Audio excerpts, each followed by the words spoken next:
In the previous episode, after getting released from Monarch's Alaska outpost, Kate suggests May and Kentaro head to her home, San Francisco, which was nearly destroyed during the battle between Godzilla and MUTO, to possibly learn about Hiroshi's whereabouts. After revisiting her traumatic past by venturing inside the dilapidated area of the city, Kate learns about her father's presumed waypoint towards Africa with the help of May and Kentaro and reconciles with her mother, Caroline. May, on the other hand, makes a deal with Monarch agent Duval to rat on her friends in exchange for a safe return to her family. Monarch Chief Verdugo gets into an altercation with captive Lieutenant Shaw regarding management, and Shaw's knowledge about Randa's findings intrigues Tim and Duval. The sixth episode, titled Terrifying Miracles, brings characters of the past and present to a spectacular confrontation with the King of the Monsters, and the timeless essence of the legendary creature gets perfectly captured in the process.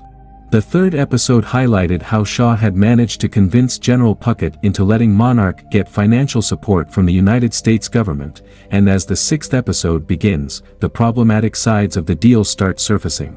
The scene opens in Washington, at the Defense Industry Federation's Summer Ball, where we meet Shaw and Keiko, who need to sway the minds of top-ranking defense secretariats to grow Monarch's influence on a global scale. During the course of the discussion, viewers are reminded of the recency of the Second World War, as Keiko's identity as a Japanese scientist causes Puckett to utter a barely guised racist assumption.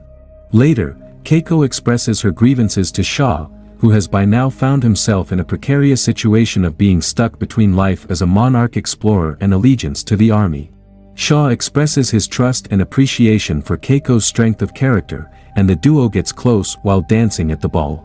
Bill Randa, who preferred not to attend the ball to spend time researching Titans, finds substantial proof of the existence of a living Titan near Japan through isotropic radiation patterns, which Keiko identifies as nearly identical to the patterns that they followed in the Philippines when they came face-to-face with the Ion Dragon.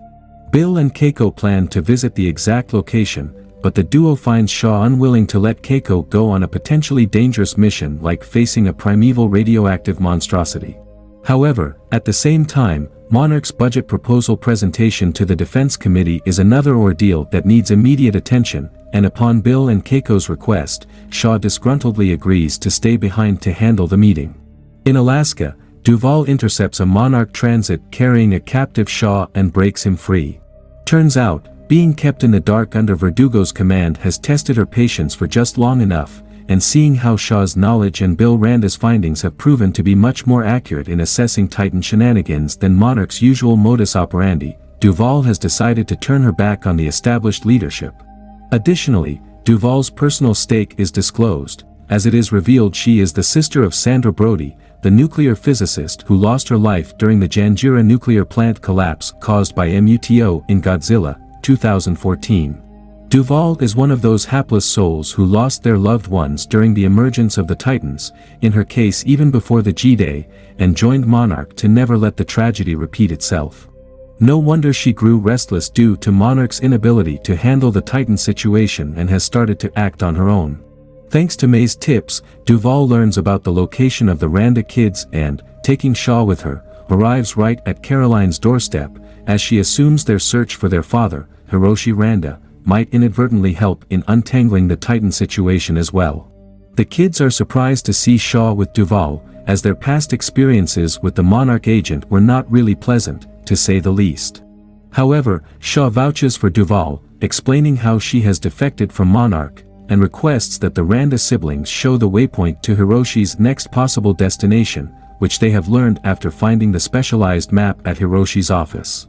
After initial disagreement, the Randa kids agree to take them to the location, which turns out to be the remote outskirts of the Algerian desert in Africa. On the other hand, following Shaw and Duval's trail, Verdugo arrives in San Francisco along with Tim, and the duo starts looking for clues in Hiroshi's abandoned office. It is revealed that Hiroshi's effort of using a deep space satellite to track Titans by tracking their gamma radiation got him fired from Monarch, despite the fact that, as it is revealed now, he was totally on the right track about Titan's emergence. Tim connects the proverbial and literal dots by charting out the barely visible wall impression of Hiroshi's map, and Verdugo orders her subordinates in Monarch to track any sudden spike in gamma radiation across the globe, which might help them to find not only Shaw and the Randa kids but also Hiroshi and Bill Randa's findings as well. In the past timeline, as Bill and Keiko reach the Hataruma Island in Japan, the supposed location where radiation levels are indicating the presence of a Titan, they come across an eccentric Dr. Suzuki, who has managed to create a gamma radiation mimicking device, which he uses to communicate with the mysterious Titan whose radiation signal has been recorded around the area. Meanwhile, Shaw, who by now has started growing feelings for Keiko, gets gradually restless, fearing the risks their mission might entail, and despite knowing how much his presence is needed during the budget appeal meeting with the Defense Committee, he approaches General Puckett to let him join his team in Japan. Puckett warns him about the possibility of his decision affecting the future of Monarch's operation, but ignoring that, an impulsive Shaw goes to Hataruma to reunite with his team. Keiko is visibly disappointed to see Shaw ignore his duties in favor of his feelings. However, the duo reconcile after having a heart-to-heart and come closer as they kiss. Keiko notices the gamma-ray mimicking device stopping on its own, and moments later, the device gets hurled in their direction at unbelievable speed. Even before they get over the shocking occurrence, the mighty Godzilla turns out to be the Titan in question, who briefly surfaces in a crocodilian-style dive.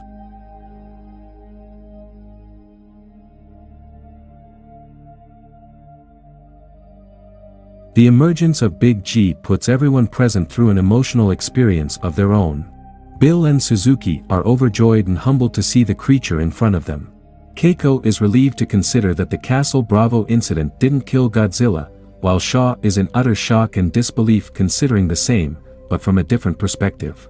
As they return to Monarch HQ, Shaw argues that they need to inform Puckett about their encounter with Godzilla, as the fact that the world's strongest weapon turned out to be ineffectual in harming the Titan can turn out to be a worrisome ordeal.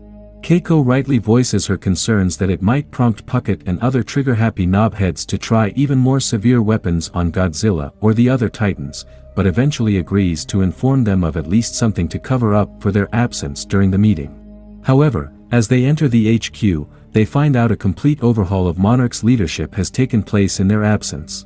Puckett had warned Shaw previously about such a possibility, and it's no wonder that the new military-minded leadership cares little to nothing about exploration or Titan tracking, as they instead are found busy turning the organization into a subdivision of the Defense Department of the States.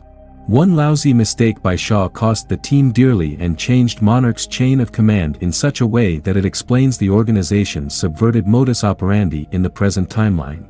Perhaps if Shaw and his team were in charge of the situation, events like G-Day could have been avoided. On their way to Hiroshi's supposed location, Shaw and Kate share a brief moment, as it turns out her stance regarding him has gradually become less hostile and more trusting. May asks Duval about her end of the bargain, and the former Monarch agent assures her of upholding that at the end of their mission.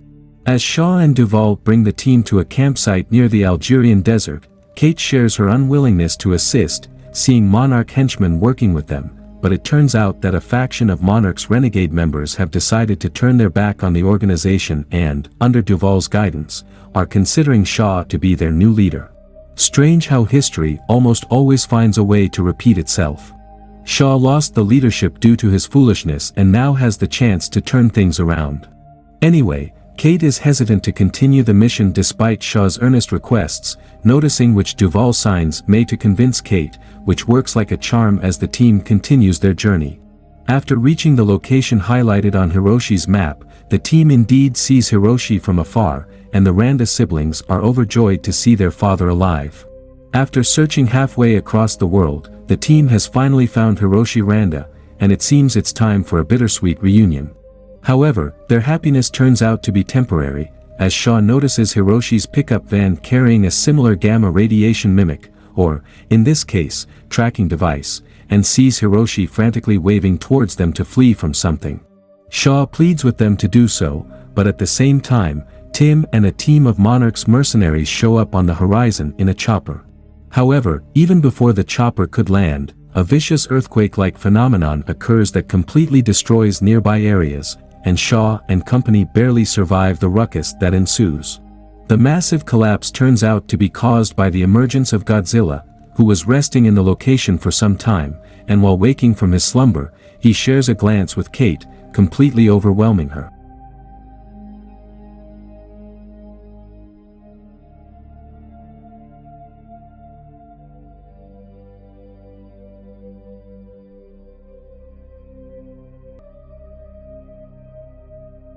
Godzilla leaves and heads towards the ocean rather peacefully, and the Monarch chopper gets damaged by getting in the way of Godzilla's emergence. In the aftermath, Shaw and Duval plan to follow Godzilla's trail using the map and come into a disagreement with the rest of the team. Kate is not willing to partake in Titan tracking adventures as all she wants to do is find her father, Hiroshi Randa, and Shaw's plan of tracking Godzilla doesn't make sense to her as the Titan appears unstoppable.